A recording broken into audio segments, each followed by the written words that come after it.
विशेष इस आयोजन में जहां आप सब लोग यहाँ पर उपस्थित हैं, हमारे अराजपत्रित कर्मचारी महासंघ के नए अध्यक्ष के नाते जिनको जिम्मेवारी मिली है भाई अश्विनी ठाकुर जी,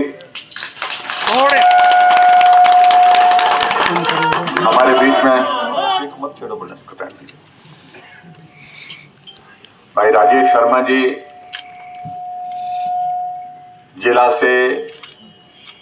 और जिला के साथ साथ में प्रदेश की कर्मचारी संगठन की विभिन्न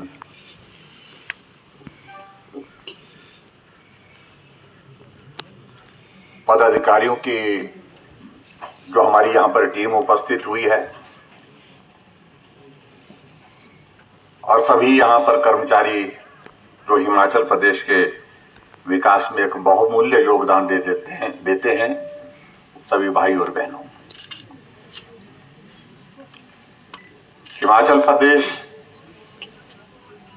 एक छोटा प्रदेश होने के बावजूद भी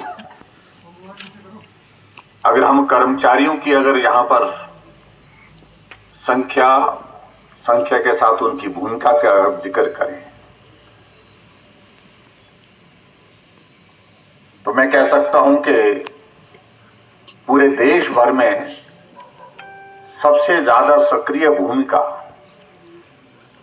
और जिम्मेवारी के साथ निभाने वाली भूमिका चाहे वो प्रदेश की विकास की है,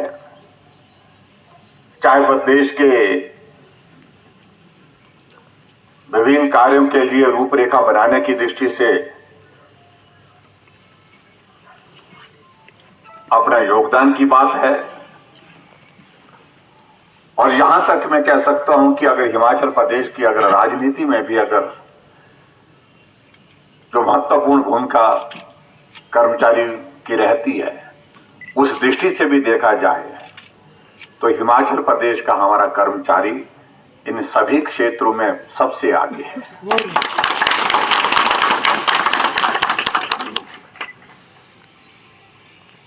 समय समय पर हिमाचल प्रदेश में सरकार बनने के पश्चात जो भी संभव किया जा सकता था वो हमने करने की कोशिशें की, जिसमें कर्मचारियों का हित जहां भी जिस रूप में सुरक्षित किया जा सकता था, जहां भी उनकी मांगों को सुनने का अवसर मिला, सुनने के बाद उनके समाधान करने का अवसर मिला, वो हमने करने की कोशिश की। लेकिन ये बात सत्य है कि जब हमने कर्मचारियों के लिए प्रतिनिधित्व तय करने की दिशा में कुछ आगे बढ़े, कोविड का दौर बहुत प्रभावी हो गया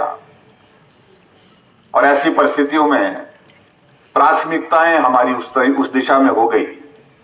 कि कोविड से इस प्रदेश को बाहर निकालें, प्रदेश के हर व्यक्ति के जीवन की रक्षा हम कैसे सुनिश्चित कर सकें, उन सारी चीजों को ध्यान में रखते हुए काम में विलंब हुआ। लेकिन फिर भी अब जैसे लगभग 1.5 वर्ष से ज्यादा 1.25 वर्ष का कार्यकाल इस कोविड के दौर का हो गया और इन दिनों में कोविड के मामलों में थोड़ी कमी आई, तो हमने ये तय किया कि अब हमको और विलंब नहीं करना चाहिए, तुरंत करना चाहिए। और हमने सारे जितने भी सब साथी हैं, काफी लोगों से विचार विमर्श किया क्या करना चाहिए, किस प्रकार से करना चाहिए, और उसके बाद हम निष्कर्ष की तरफ, निर्णय की तरफ आगे बढ़े। तो भाई अश्विनी ठाकुर जी को हमने ये जिम्मेवारी देने का तय किया। जयराम ठाकुर जिंदाबाद, जिंदाबाद, जिंदाबाद। जयराम ठाकुर जिंदाबाद, जिंदाबाद, जिंदाबाद। लेकिन अश्विनी ठाकुर जी भी इस सारी जिम्मेवारी का निर्वहन ठीक प्रकार से वो तभी कर पाएंगे जब आप सबका सहयोग मिलेगा, आप सबका समर्थन मिलेगा। और मैं आपको इस बात के लिए आश्वस्त करना चाहूंगा, बहुत सारी चीजें जो कर्मचारियों के लिए केंद्र से, प्रदेश से जो की जा सकती है, जितना भी हमसे संभव हो सकता है, जितना भी हम आपके हालात में, परिस्थितियों के मुताबिक जो किया जा सकता है, उसमें कहीं भी कमी नहीं छोड़ेंगे। इस बात को हम तय करेंगे। ये मैं बड़ा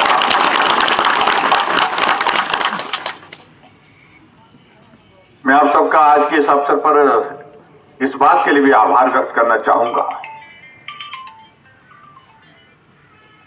कि एक व्यवस्था के अनुरूप जो है आपके पास रिप्रेजेंटेशन के नाते आज अश्विनी जी को जिम्मेवारी मिली, इससे पहले जिम्मेवारी नहीं थी।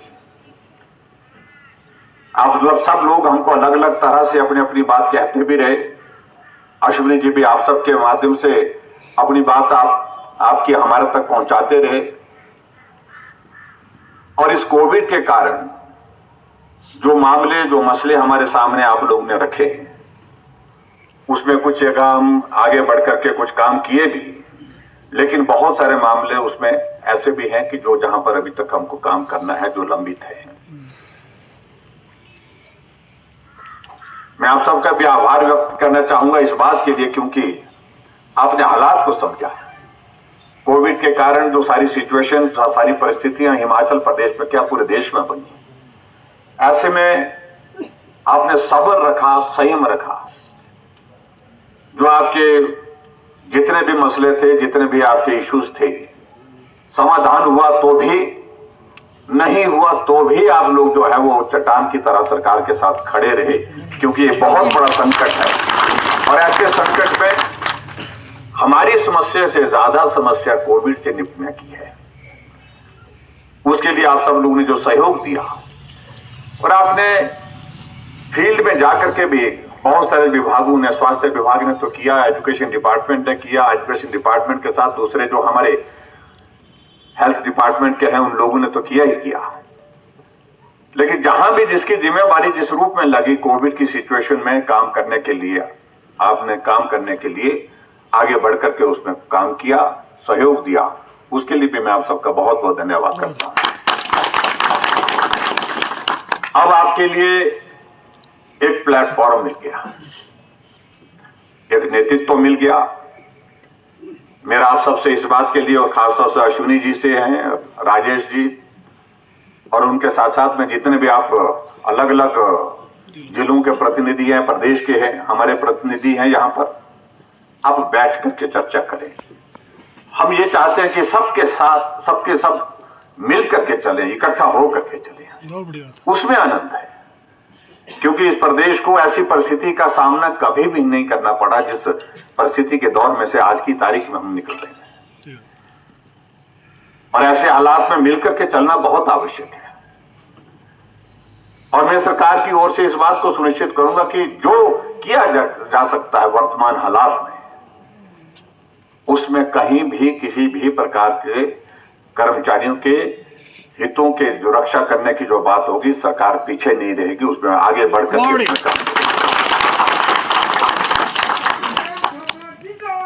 जिंदाबाद जिंदाबाद। लक्ष्य जो है लोकसभा के चुनाव, उपचुनाव और सारे दौर में से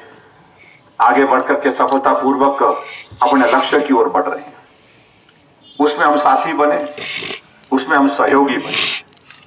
किस रूप में हम सरकार का सहयोग कर सकते हैं, किस रूप में हम सरकार के सहयोगी